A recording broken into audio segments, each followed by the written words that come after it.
on, y'all! Hey everybody, it's Andy Kushner, host of The Wedding Biz, and this is another episode of The Next Level. And today is such a special day because not only do we have our regular co-host, Melissa. Melissa, you want to say hello? Melissa Fancy. Hi, everybody.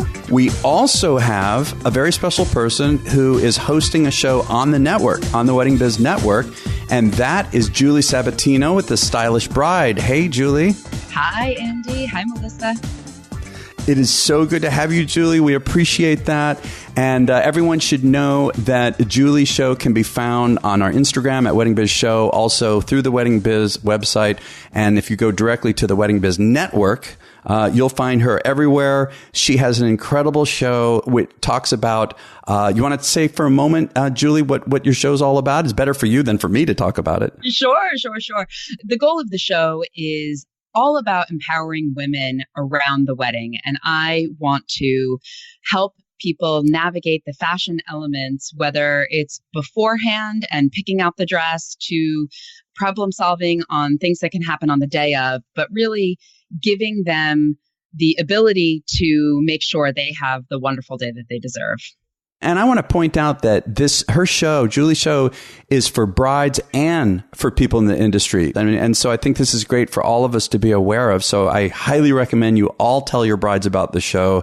It's getting amazing feedback. And the reason we have Julie on the show today is because today's guest is Ines and Veronica DiSanto. And Ines is recognized as a leading designer of bridal and evening couture, capturing the essence of sophisticated glamour, and is favored by discerning retailers, brides, and celebrity red carpet events around the world. And Veronica, her daughter, is the managing partner and an integral part of Ines's inspiration. And so that's why we wanted Julie, who's the ultimate expert, to join us on today's show. And I want to urge you all, if you haven't heard it yet, to listen to the full interview. It is really special. And the last chunk of it is just really very, very inspiring. So Ines was talking about how, I loved how she said it. The wedding gown is a history. You know, the photographers keep that moment special, but the most important thing is you want that beautiful moment. And I just want to read this quote, and then I want to hand it first to you, Julie.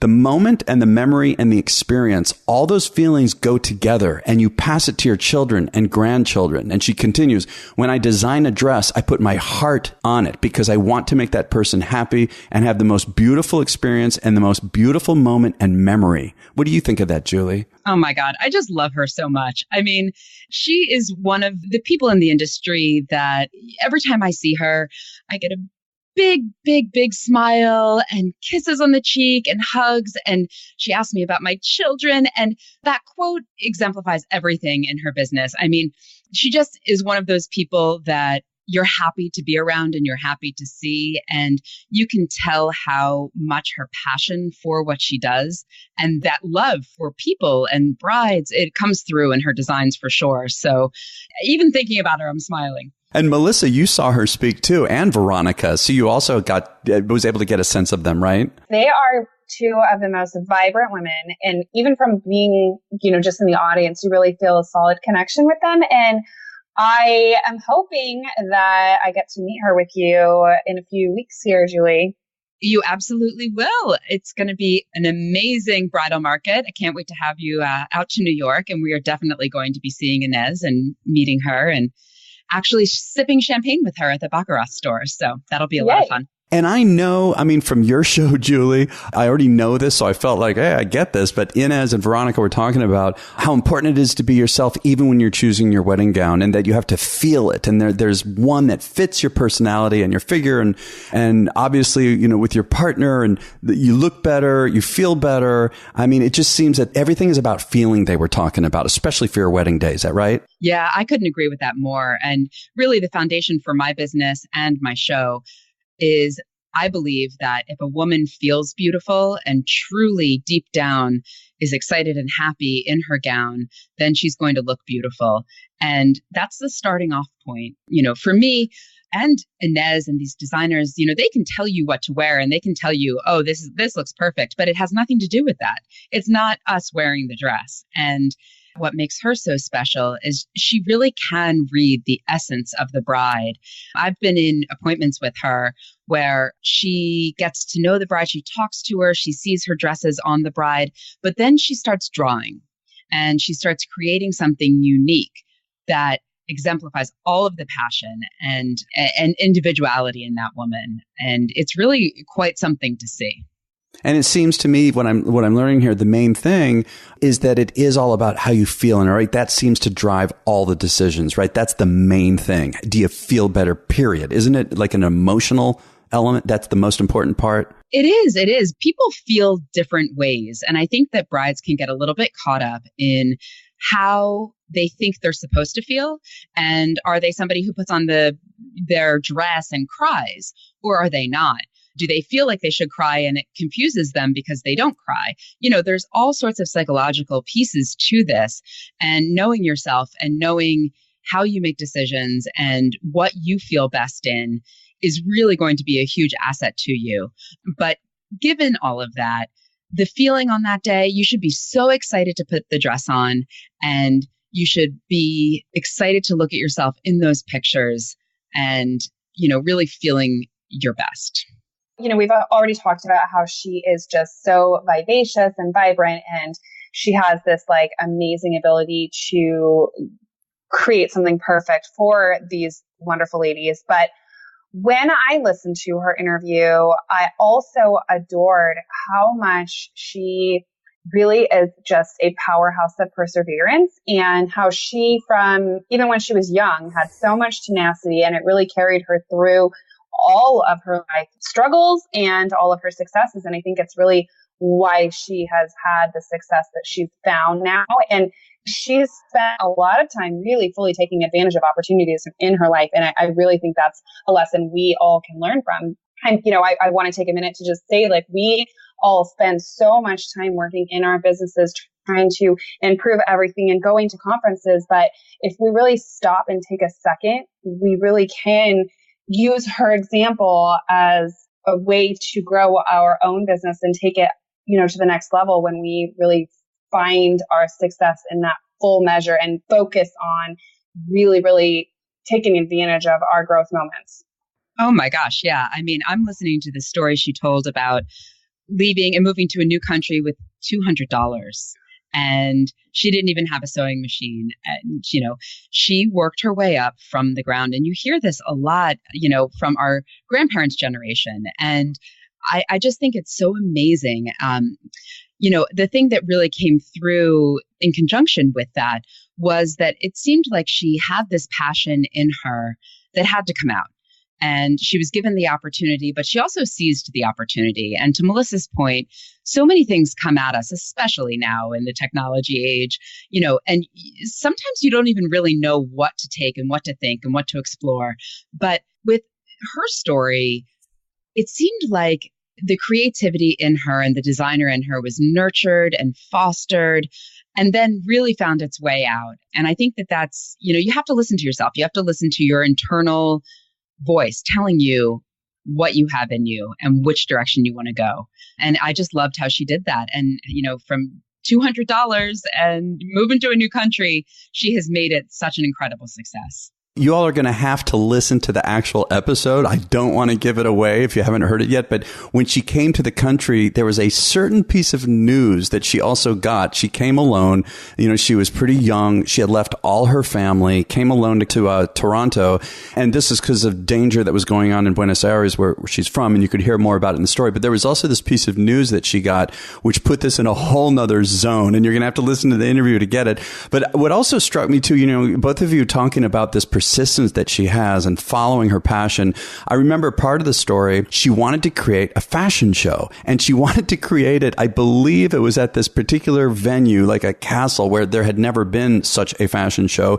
And the point is, she did not have enough money, obviously, to do it. I think back in that year, whenever that was, a long time ago, she needed $4,500, and she went to a bank and she had no collateral, had nothing. And she convinced the bank officer, basically believed in her so much because Ines was so passionate and persistence. You could feel it, the artistry, and that she wanted to do good.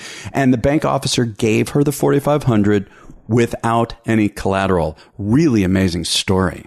So amazing. And you know what? I am so empowered by her because we all have so much that we want to do. And that I think if we did all of those things, of course, we'd be, amazingly successful. But she didn't let all of her limitations stop her. Like, we want to have amazing websites. We want to have amazing social media. We all want to have a podcast. We want to do these things, but we are limited by a lot of things like time and, money. But she wanted to make a dress, didn't have a sewing machine, found one in the trash can, fixed it, and then made a dress. Like, that's amazing. Like, we should not let these limitations stand in our way. The serendipity of this sewing machine, in the garbage when she needed it right at that moment and didn't have enough money, that's another thing. She is so giving, and she talked a great deal about that in a very pure way, that you give, and the universe does provide for you. There were so many examples of that. Absolutely. And the other thing I really was struck by with her was how much she adores her daughter, which I just think is darling.